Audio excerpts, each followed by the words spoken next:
Well, it's Uncommon Fossil, and last week Pokemon gave an announcement concerning Pocket and the fact that some information about the trade feature that's coming up, which we're going to get sometime this month. We're also getting another expansion coming out this month. They might, it's probably at the very end of the month. They might come out together. Don't know. So the timing we don't know. But we have some information. I'll talk about the information, what we do know, some things that I'm assuming to fill in the missing gaps because we don't quite know everything. But then the other thing which is important here is, which is what this video is about, is myself as a budget player, how much will this help progress my collection? Because I don't think, well, trading's really good. It's really good to get cards. It's not going to let me get a full play set of all the cards, I don't believe, but it'll help a lot. So just going to talk this through here for a couple of minutes here. So these are the bullet points from the announcement. I should include in the description to the video, there should be a link to this announcement. So you can read it for yourself. So first off, it says trades can be done between friends,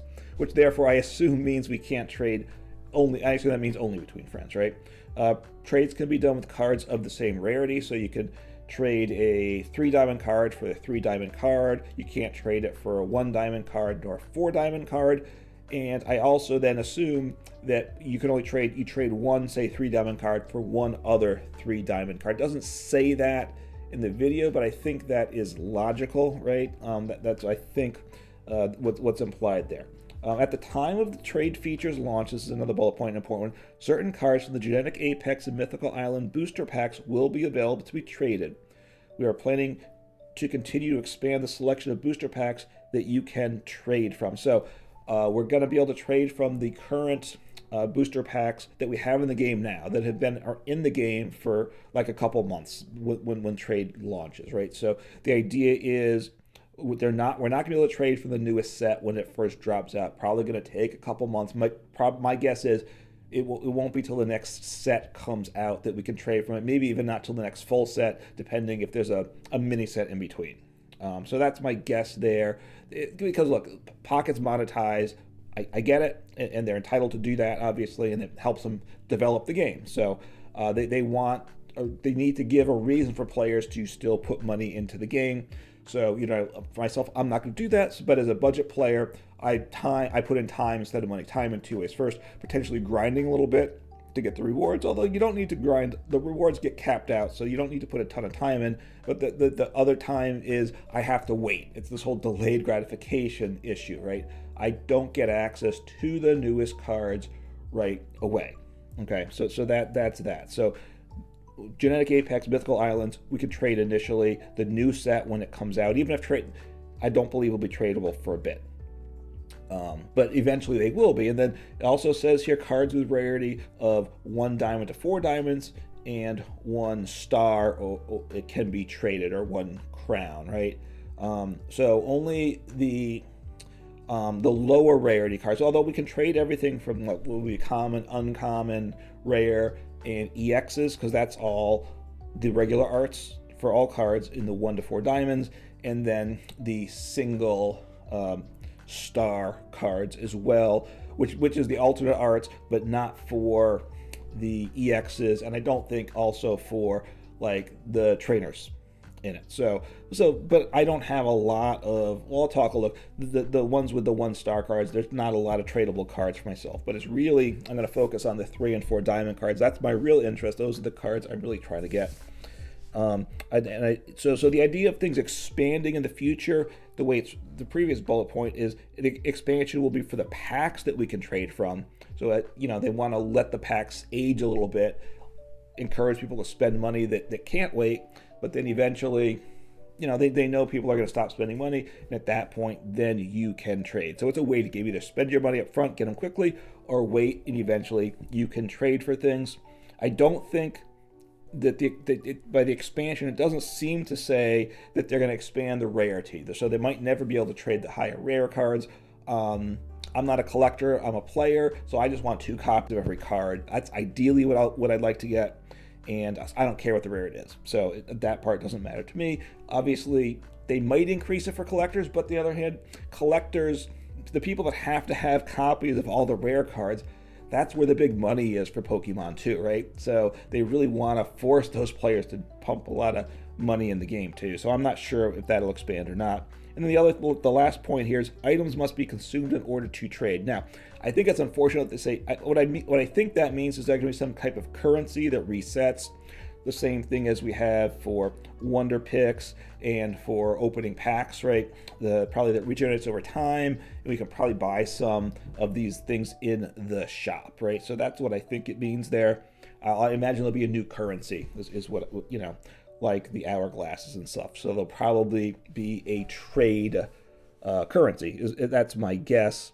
Look, as a free player, in terms of the shop, let me just open up shop here on the phone and in the video here. It's always a little laggy trying to do the recording process, kind of slows things down a bit, right? So what I find is, you get the shop tickets, you spend them on these items in the shop. I don't like the fact that they say items in the announcement, and then even when I say items, I obviously don't mean in-game items, things like red card, but just the generic term item. I wish they didn't use the word item in their announcement, but I don't believe we're going to consume red cards, say, to make trades, right? We're going to use things like these hourglasses, right? We have pack hourglasses, we have the Wonder hourglasses. There'll be some certain amount that we can refresh every month. My point is, though, as a free player, I can kind of get enough shop tickets to buy all of the hourglasses that reset every month. It's close. It depends how much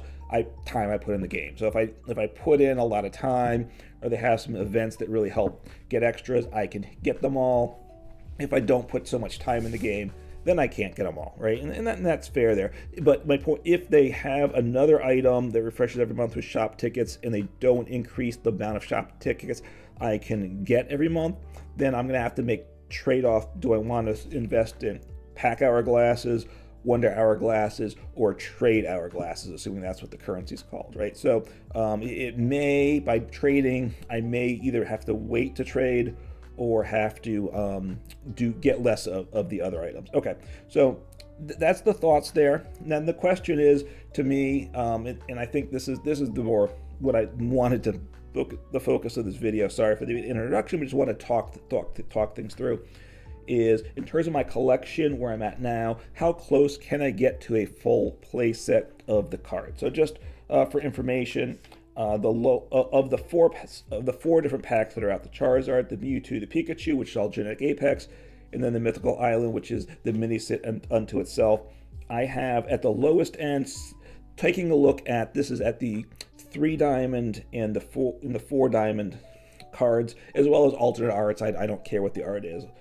Just as long as I have 2 to play, I'm happy with it. So amongst the 3 and 4 diamond cards, I have 74% of the cards now of the Charizard pack. That's the lowest of the sets. 74% is the lowest there.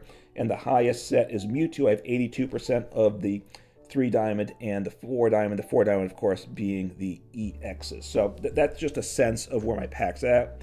I started playing as soon as Pocket drops. It became globally available, and haven't put any money into it. So just give that sense there. So amongst, taking a look at the EXs, so as I scroll through here first, so first I have I've got, of the EXs, and there's 20 EXs around, not counting the special promo ones, and I don't think the promo is going to be tradable. It doesn't say that either way, but I don't think they are. Now, hopefully they rerun events to get promos periodically, because it's not going to be really fair if newer players just never have access to some of these older cards. Like if you could never get Lapras EX. Now, it's not the best card in game, but as such, you want to allow new players access to these cards. So I think they're going to have to rerun these promos eventually, or they might make them tradable, in which case getting extra copies of the promos is good so you can fill out your collection. But right now, I don't think the promos will be tradable.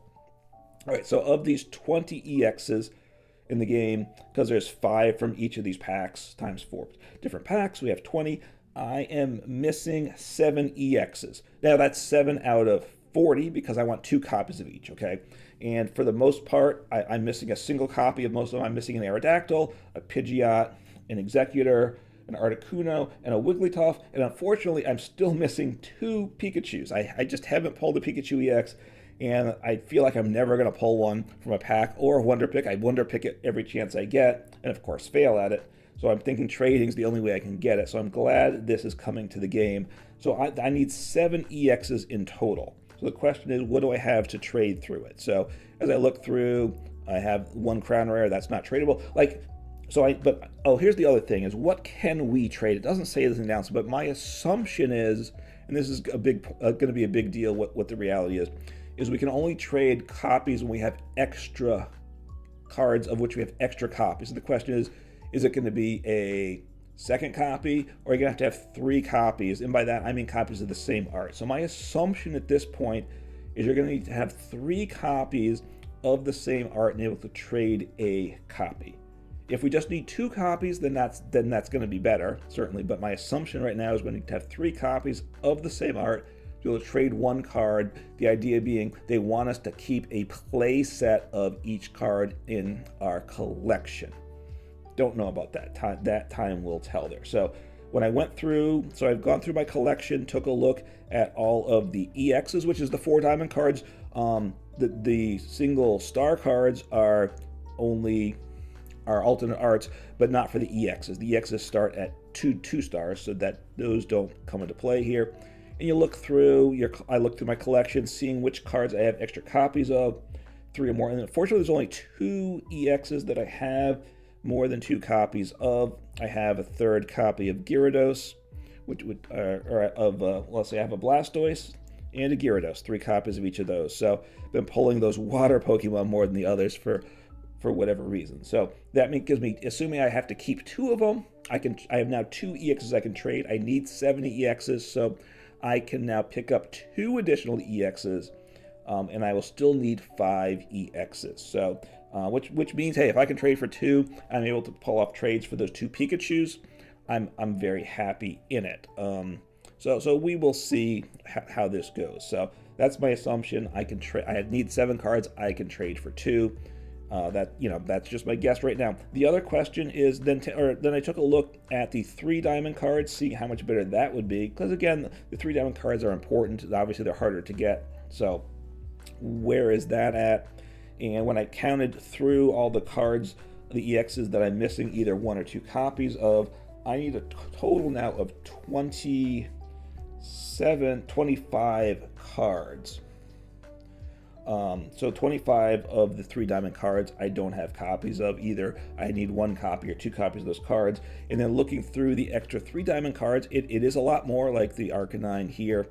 I've got 3 copies of that, for instance, but I have 15 cards of extra copies of 3 diamond cards. That's, again, 3 or more copies of identical art. So I could then, assuming I can be able to trade for 15 of the 25 cards that I'm missing from my collection. So I still need another 10 cards from my collection. So it looks to me, after I'm done with trading, as I understand the rules, I'll still need 5 EXs to have full play sets and 10 3 diamond cards. In terms of the lower rarity cards, not doing a big in-depth dig through, but taking a look at the 2 diamond cards, I've got a lot of cards with tons of copies. Like I have Parasect 4 copies, Venomoth 6 copies, Weeping Bell 5 copies, Pinsir 9 copies, Whimsicott 8 copies, Lilligant 10 copies. So I don't see any problem getting it. I should be able to pick up all of the 2 diamond cards, and then with the 3 diamond cards, again, I shouldn't have any issue at all. Just looking through, I have 6 copies, 4 copies, 6 copies the one row, 1 copy, so I want a second copy of the Magmar potentially, but then I have 5 copies of Lumineon, 6 copies of Dreadnought, so I have lots and lots of excess copies of the commons, the single diamonds, as expected, right? You get lots of those in the pack. So the 1 diamond, 2 diamonds should be able to trade, the resource to trade for all of those. Most of the 3 diamond cards that I need I can get. Still have to be a little selective and target what I want. And the 4 diamond cards, the EXs, that's going to be the biggest challenge. Will help things out, but will not give me full access to everything, I don't believe. And then the other question in terms of how quickly I can do this, I assume then I can trade eventually, make all these trades and get these cards that I've talked about. But the other question is, how fast can I do it? I assume there'll be a currency that recharges over time. And so I'll have to also, besides saying if I want the 2 Pikachu EXs, perhaps then I target those for my first 2 trades, and then I can play a Pikachu deck. So that's good there. So I probably want to target the EXs first, then probably go to the 3 diamond cards, and then probably down to the 2 and the 1, because I want to get Pikachu, but I go, okay, I have all these excess copies of Sandshrew. Let me trade some of those away, a 2 diamond card. But now I find out, oh, now I have to wait a day before I can make a Pikachu trade. So going to need to find out the rules for that as well. So we have some good information. We don't have everything, of course, but trading is coming within the next week or so, week and a half. So we'll see exactly what it means. And then the other question is, it's only through friends. So, you want to have, the bigger your friend base is, the better. Also, the other advantage with friends is that you can like each other's collection. So encourage, if you have your friends, you should like their collections each day, because it is a way to get shop tickets for people that don't want to battle or don't have the time to battle that day. So that's useful there. And we're going to need to grow our amount of friends, I imagine, with some Discord servers and stuff. There'll be some matchmaking for who you want to find trade partners for specific cards. We'll see how all that works out and how easy that is. How easy is the trades going to be to find and execute? I assume it'll go okay, but that's its own test too. How well does the trading work? But that's what we have here. So trading's coming. It's only going to be like rarity to like rarity. Only any of the diamonds 1, 2, 3, 4, and the single star cards. That's all we can trade for here, and not the newest set. Well, when trading comes out, the sets, both the 2 current sets will be, or the 4 sets, I guess, depending how you want to classify it, will have been in the game long enough that we can trade for all of them. When a brand new set drops, we will not be able to trade right away, and we're only going to be able to trade with friends. So, look, it's very good news. It will get us a lot more cards, but unfortunately, the way it looks to me is it's not going to get us full play sets of the cards. Still have to be selective, but it is a big plus. So I'm glad this is coming, and I assume you are too. You can let me know in the comments below about any if you think my assumptions are wrong, based upon either things you've heard or just how you read the announcement yourself, with how you think it's going to work. I think we need to understand that Pokemon's looking to make money, so they're helping us out, but they're not going to help us out in a way that's going to take away a lot of potential revenue from them, right? They're trying to strike a balance. I think they've made a ton of money with Pockets, my understanding. It's been super popular. I've been pleased about it, and I think a lot of people are as well. And anyway, so good news, it's coming soon. So take care, have fun, and play some Pokemon.